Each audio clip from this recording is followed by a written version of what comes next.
भगवान के चरणों में बारंबार नमोस्तु। पूज्य आचार्य समय सागर जी महाराज की जय। पूज्य श्री सुधा सागर जी महाराज जी के चरणों में बारंबार नमोस्तु। वारिका संघ के चरणों में बंदामी। त्रय छुल्लक महाराज जी के चरणों में इच्छामी। पूज्य श्री सागर का चतुर्मास तो सानंद संपन्न हो गया और आज सारे चतुर्मास का रिकॉर्ड सागर के चतुर्मास ने तोड़ दिया। एक मेरी भावना नहीं, सारी सागर की भावना है कि आपके पास इतने सारे भैया जी आ गए। 10 भैया जी हो गए हैं और वो भी एक से एक पढ़े लिखे भैया जी हैं। तो क्यों ना सागर में ही इनकी दिगंबर दीक्षा हो। हम अपनी आंखों से सागर का इतिहास और ज्यादा देखना चाहते हैं। आपके कर कमलों से इन भैया जी की मुनि दीक्षा हो और सागर नगर ऐतिहासिक और अतिशय क्षेत्र बन जाए। अब पूज्य श्री मेरी भावना है कि सम्मेद शिखर जी की वंदना करने जाते हैं, बड़े भावों से जाते हैं। तो सम्मेद शिखर जी की जो टोंके बनी है, वो टोंक किसने निश्चित की है कि यहाँ से आदिनाथ भगवान मोक्ष गए, यहाँ से पारसनाथ भगवान मोक्ष गए, यहाँ से चंदा प्रभु भगवान मोक्ष गए। ऐसे 24 तीर्थंकर भगवान कहाँ कहाँ से मोक्ष गए। कौन था उनके सामने जो सारी चरण पादुकाएं बना दी और निश्चित कर दिया कि यहाँ से ऊपर देखो तो भगवान वहीं के वहीं विराजमान है। पूज्य मेरी शंका का समाधान करें पूज्य श्री। पहली बात तो जो भावना तुम्हारी है, वो भावना के साथ स्थान को छोड़कर बाकी मैं भी तुम्हारी भावना में शामिल हूं।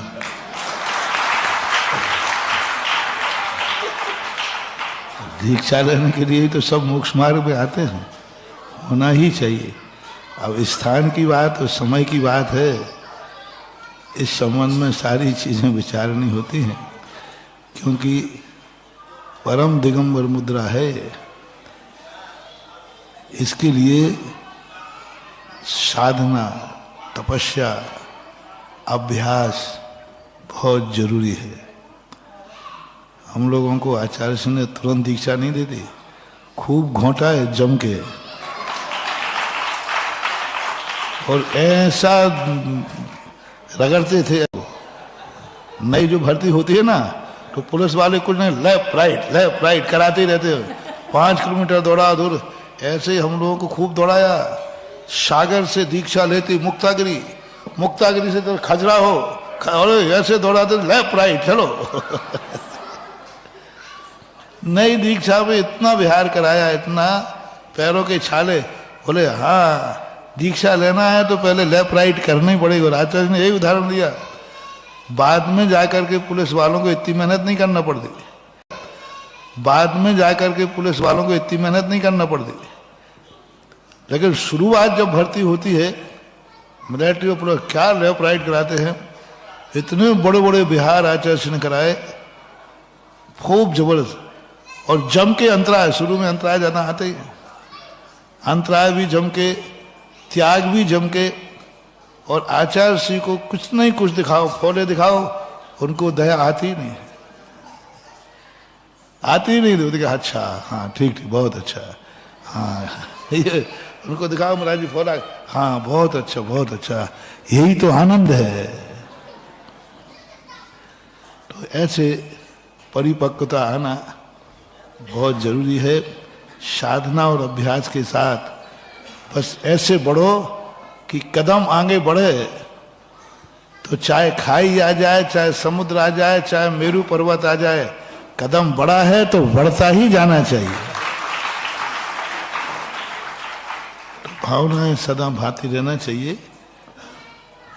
और दूसरा क्या, सम्यक शिखर के संबंध में शास्त्रों में इतना ही मिलता है कि जहाँ से निर्माण होता है वहाँ पर इंद्रादिक आकर के जहाँ नख केश गिरते हैं, उसके अपने कांकड़ी रत्न से उनके चरण चिन्हों को उत्कीर्ण कर देते हैं।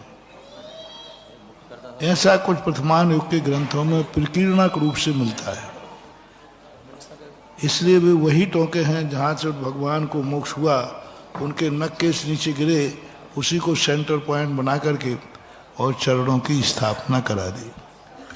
इतना ही प्रमाण है। बाकी और इतिहास कोई ज़्यादा देखने में मिलता नहीं, क्योंकि प्रशस्तियाँ लिखी नहीं गई, क्योंकि हमेशा से ये चरण बने आए हैं। बीच बीच में चरणों का जीर्णोद्धार भी होता रहता है, समाप्त हो जाते हैं, दोबारा कर देते हैं, तो ऐसा नहीं।